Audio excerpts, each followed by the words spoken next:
Hey, what's up, what's up, what's up, what's up? A gracious good morning, good people. It's your girl KB. You know what I do, and you know why I do it. It's Monday, November 18th, and it is exactly 3 a.m.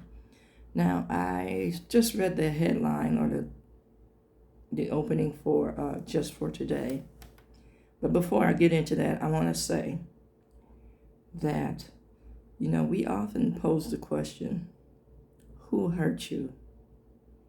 But we pose it as I want to say a punchline. You know, I know this has been used a lot in movies as of late, and people say something that's just way off or really cruel, and somebody will look at this character and say, who hurt you? And then it's like you hear this canned laughter, and we do the same in life. Somebody's walking wounded. And I'm going to take it a step further, walking wounded and festering.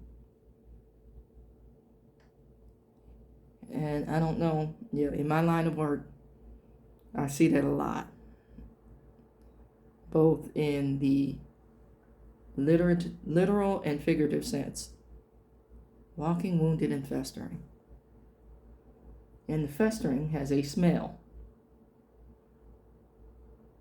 Now if you take it in the figurative sense, I want you to think about the aroma that you bring to certain situations.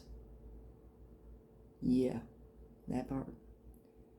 So, that being said, just for today, is entitled Self-Discovery. And it starts off with, the 10th step can help us correct our living problems and prevent their recurrence. Now, here's what got me, this opening line here. Our identities, how we think and feel, have been shaped by our experiences.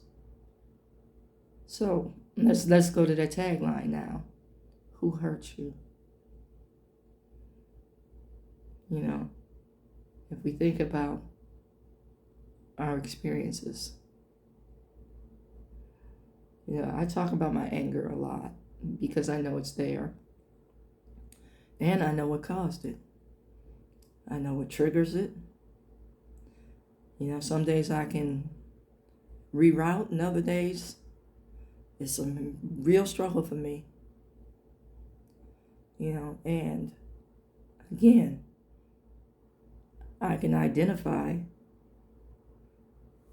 the perpetrator of my crime,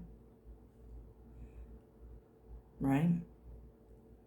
But what we fail to realize, or what we fail to deal with, is the perpetuator of said crime. How do we perpetuate these things that have hurt us? They leave a mark, but we help them leave a legacy. I want you to think about that. What are the things that have shaped your experiences and how you, one, interact with other people, how you measure them in accordance to you? That's getting back to my opening video. How you measure people in accordance to you. And then how we lie and camouflage in order to integrate with the same people we are measuring. I want you to look at the dynamics of an unhealthy relationship. And getting back to the folks that I initially addressed in the opening video, the LGBTQI, LBGTQ community, how we interact with the folks of this community is that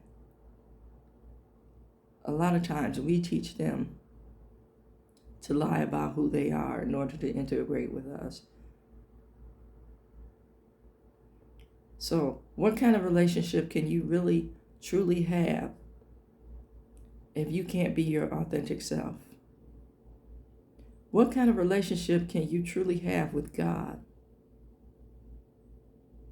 if you can't be your authentic self?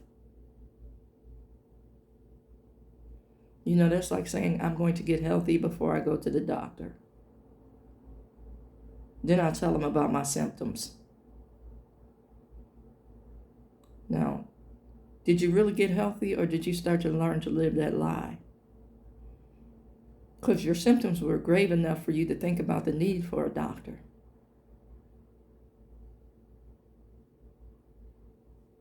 I want you to think about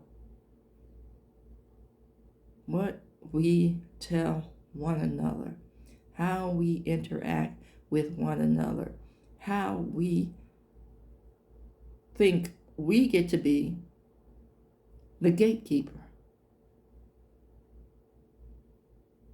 Amen. How is it that you come into that position without acknowledging who hurt you? I want you to think about that. Seriously, how do you think you get to come to that position? See, when you're walking wounded, you start to identify with that wound. And then that wound becomes you. And then you say, at least I'm better than. And then you start naming things that puts you one up above based on that wound. It's like, okay, I got this infection, but at least I didn't have an amputation. Yeah, I got this infection. At least I don't have a smell. You know, that kind of thing. But in reality, you do.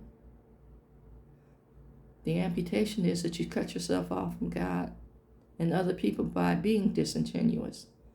The smell is the filter that you use to siphon all your communication. We need to understand our need for healing, bottom line. And then how do we go about doing that? 1, remove yourself from people, places, and things that you know perpetuate your illness. 2, study. What am I studying? 1, the fact that I'm wounded. You know, studying means doing some shadow work. Studying means getting in the presence of God and stop bringing people into this madness. Because what you're doing then is infecting others. You know, the only P.P.E, and that's personal protection, for a sin-sick soul is God. Amen.